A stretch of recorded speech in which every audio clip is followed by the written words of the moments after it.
they're both on the same thick indifference curve, right? Since they're both on the same thick indifference curve, I have to be indifferent between A and B because they're on the same indifference curve. So let's call this indifference curve I1.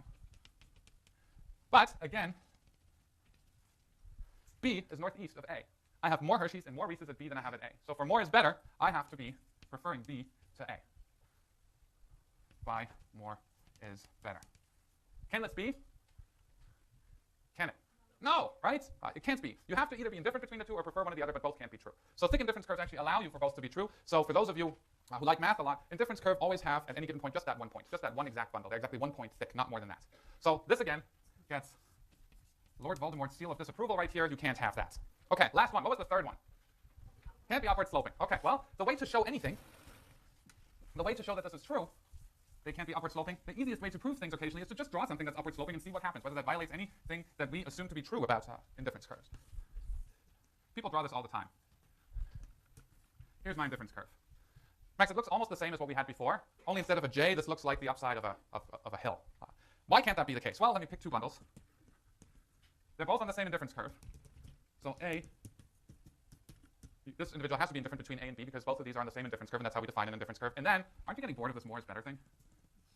Let's pick LA and Washington, D.C. All right, so here's LA, here's Washington, D.C. So at bundle B, I have more of both Hershey's and Reese's than I have at bundle A. So by more is better, B is preferred to A. By more is better. And again, that just can't be, okay? You need to remember this, right? Preferences are complete, transitive, and non-satiable, and those three assumptions on your tastes imply that indifference curves are never upward sloping, never cross, and are thin, all right? Pretty easy to remember, at least I think, because I've been teaching this for 12 years. Okay.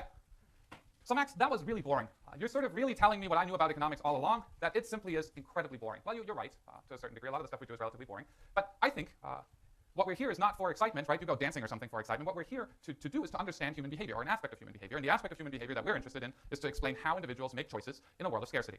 So what I'm going to argue is what these three assumptions about preferences that we made, I'm going to say it one last time, all right? You ready? Completeness, transitivity, and more is better imply is that individuals most of the time are willing to substitute between goods. Not all the time. I'm going to give you examples where this isn't the case, but I'm willing to give up some pizza dinners for a few more. I really like Thai food, Thai dinners.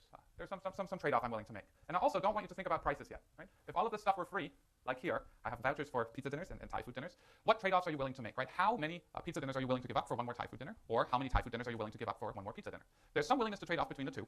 And we, of course, have a beautiful word for this willingness to substitute between goods. It has a nice mathematical definition, which I will torture you with soon enough. It's called the marginal rate of substitution. All right. What on earth is that thing? You should remember it. You'll be working with it a lot, and you'll learn to love it. It'll take a little while, but it's a great concept. The marginal rate of substitution tells you, at any given bundle, right, the current bundle of consumption that you're currently experiencing, what's your willingness to substitute peanut butter, meaning giving up Reese's peanut butter cups, for one more unit of Hershey's. Right? So at any given consumption bundle, if you wanted one more Hershey's or whatever the good is on the x-axis, how many Reese's would you be willing to give up?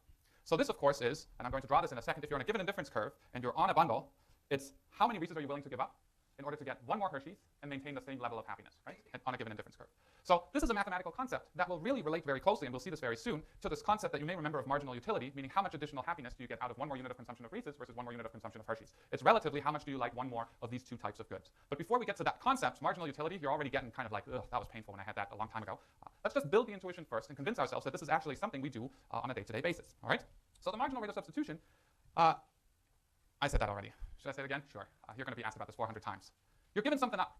Right? I'm asking you to give up a certain number of Reese's in order for me to hand out one more Hershey's hug to you, and I need to know from you, at the current consumption levels, how many Reese's are you willing to give up? That number is going to vary, right? It's not always the same. If you have a ton of Reese's and almost no hugs, and those things you're willing to substitute between them quite a bit, you're willing potentially to give up a lot of Reese's for one more hug. If you have almost no Reese's and a ton of hugs already, and I ask you how many Reese's are you willing to give up for one more hug, well, you have a ton of hugs already. You're not going to be willing to give up very many Reese's. So this point is this willingness to trade off between these two goods, to substitute between these two goods, depends to a certain degree on how many of each of these types of goods you have at current consumption levels, and how much you value these two goods relatively to each other, which also depends on, as we'll see in a little while, how big your starting stack of Reese's relative to Hershey's is. So this seems bizarre. Max, I'm getting this creepy feeling that I had in Econ 1 lecture 2 where everything stopped making sense and then I got lost and I got a C-. All right? I'm really trying very hard, as you can probably tell, and it's annoying, but it works, to explain each concept in sort of 2 to 3 subtly different ways, and if one of those works for you, you got it, all right? So you're going to be bored with 2 out of 3 explanations, but as long as one works for you, that's great. So let's think about a graphical representation of the marginal rate of substitution. Well, let's remind ourselves what the marginal rate of substitution really is. It's for a given level of happiness or on a given indifference curve, so I'm going to have to draw an indifference curve. Let's draw an indifference curve.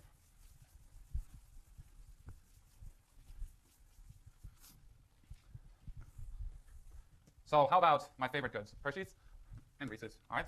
I'm going to draw an indifference curve that looks like the indifference curves that we see very often. And what I'm going to look at is I'm simply going to look at, hold on, I need to find my example. I'm not as organized as I should be today. I spent way too much time with my surface. Here we go. What I'm going to do is I'm going to draw a couple of different bundles. So 1 Hershey's, 2, 3, 4, 5, 6, and then I'm going to go up to 10 here. 1, 2, 3, 4, 5, 6, 7, 8, 9, 10. 1. And I'm going to pick a couple of bundles here, okay? At 3. Actually, I'm going to draw this slightly differently. I'm sorry. You have the right now to do your first. They always arrive. So I want to start at 310 right here. That's my first bundle. The second bundle I'm going to do 4, 7. Then 5, 5. And then 4, 6.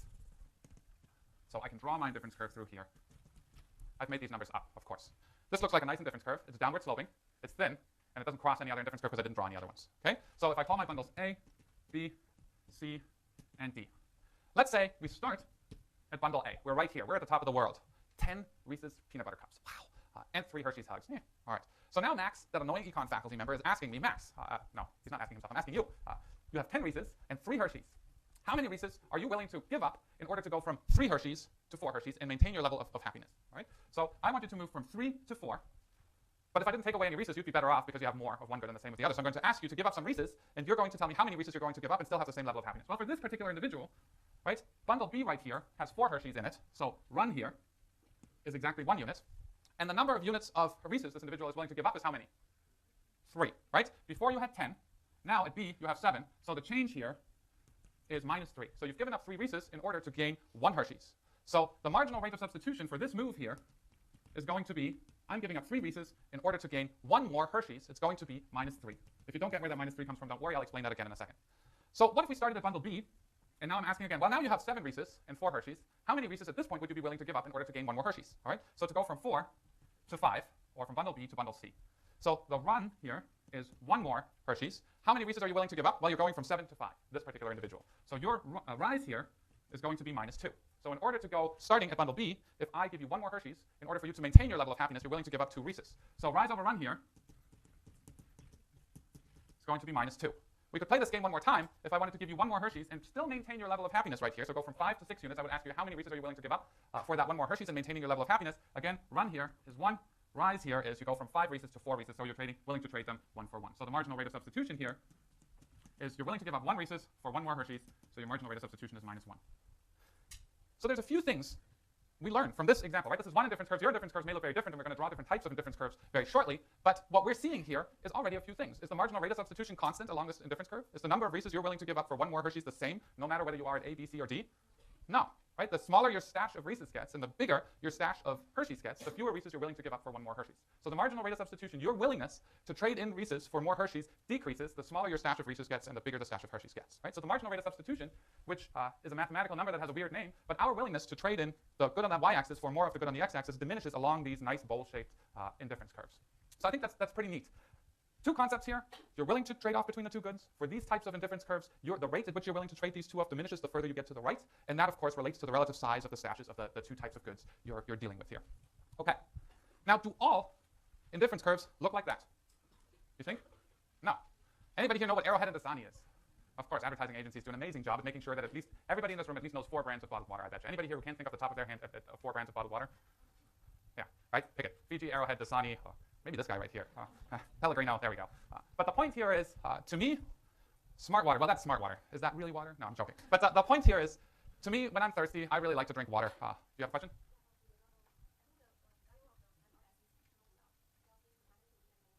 So you're absolutely right. That was sloppy. OK? So what's your name? OK, so Mandy?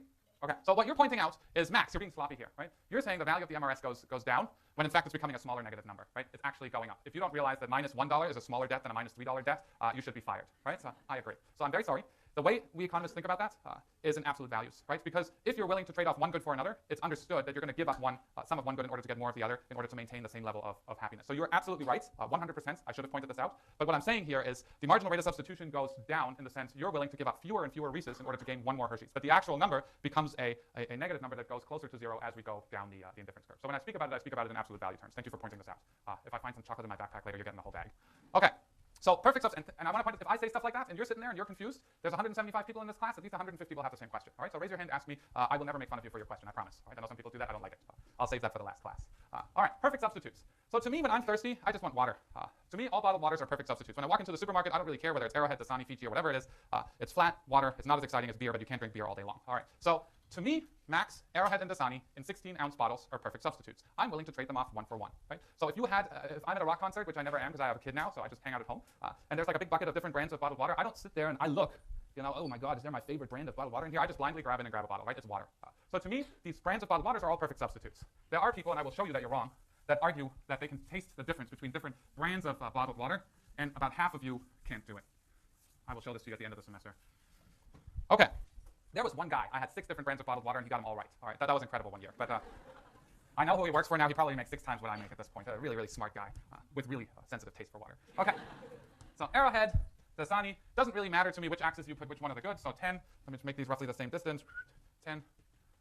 So if I have 10 bottles of Arrowhead and 0 bottles of Dasani, that gives me the same amount of happiness as having 10 bottles of Dasani and 0 bottles of Arrowhead, right? Let's assume they're both in the same size and have the same type of opener, so there's no other distinguishing characteristic. In fact, if my mom, who packs my lunch bag every day, I'm joking, put 5 bottles of each in there, I don't really care. Or if she said, Max, 1 bottle of Arrowhead, 9 bottles of Dasani, or 9 bottles of Arrowhead, and 1 bottle of Dasani. I'm indifferent between all of these possible combinations, right? 10, 0, 9, 1, 5, 5, 1, 9, 0, 10. They're all the same to me. So since I'm indifferent between these, I can draw an indifference curve through these points, and what does that indifference curve look like? It's a straight line, and Max is going to use the very famous big dot theorem right here. So they're all on a line. I'm indifferent between the two. Now the same thing would go if I had 5 of one and 0 of the other, or 2.5 each. My indifference curve would look like this. Or if we spoke about 3 and 3, the indifference curve looks like this. How many bottles of Arrowhead am I willing to give up for 1 more bottle of Dasani at any point in life? 1, right? So my marginal rate of substitution, my willingness to substitute some of my Arrowhead bottles for 1 more bottle of Dasani is always 1. So for these perfect substitutes right here, Arrowhead and Dasani, there are certain other things that are perfect substitutes for individuals, maybe gasoline, right? But there's some people always get BP or Shell. Others just go to, like I do, that thing is on empty, and you're just going to go to the closest gas station. So for some people, different brands of gasoline are perfect substitutes. For others, they aren't. Again, we're not thinking about price yet. But here, the marginal rate of substitution is equal to -1. No matter where I am on the indifference curve. So for perfect substitute, the marginal rate of substitution is constant along a given indifference curve. Is it always -1 for all goods that are perfect substitutes? The answer is no. So let's think about, for example, 32-ounce containers of Arrowhead and 16-ounce containers of Dasani. I'm willing to trade 2 16-ounce containers of Dasani for each bottle of Arrowhead. I think I know what your question is, but ask it. Yeah, to you. Okay. Why? Because a big bottle, it's heavy in the backpack. You can't fit anything else in there. So yeah. So to you, they're not perfect substitutes. To me, they are. Again, depends on what your preferences are like for the good. To you, they may be imperfect substitutes. To me, they're perfect substitutes. I just run around with 32 ounces of water in my backpack. If it's in 1 or 2 bottles, doesn't matter to me. But it may matter to you. Well, see, I mean, I can tell you're wearing a tie. You're much more sophisticated than I am. So yeah, no. So the point here is, and the point you make very well, is we have different preferences for how we do business on day-to-day. To me, I would argue different size containers within a reasonable range are perfect substitutes. I'm willing to trade 2 16-ounce containers of one type of water for a 32-ounce container of another brand of water 2 to 1. So my marginal rate of substitution there is -2, but it's constant along a given indifference curve, right? So the point here is for perfect substitutes, the marginal rate of substitution is constant along a given indifference curve, but it's not always -1. It depends on how many units of one you're willing to substitute for whatever many units of the other good. Okay. Yes. Ben, you have to speak up because I'm old and can't hear. You first in the back. This is absolutely correct, right? So I'm basically talking about an individual for who or whom. I'm German, native language. Whom is beyond me, all right? Can't use it properly, I'm sorry. But this is my indifference curves for these types of water, right? For you, they may be imperfect substitutes, where you have the nice sort of bent one. For others, they may be perfect complements. You need exactly half Dasani and half Fiji to be happy. So we'll talk about this, but you're absolutely right. Any indifference curve I draw is not for the representative consumer in the economy and how dare you have different preferences. I'm just showing you different individuals with different preferences. Whatever your preferences are is up to you and whoever made your preferences. There's another question somewhere. Yes?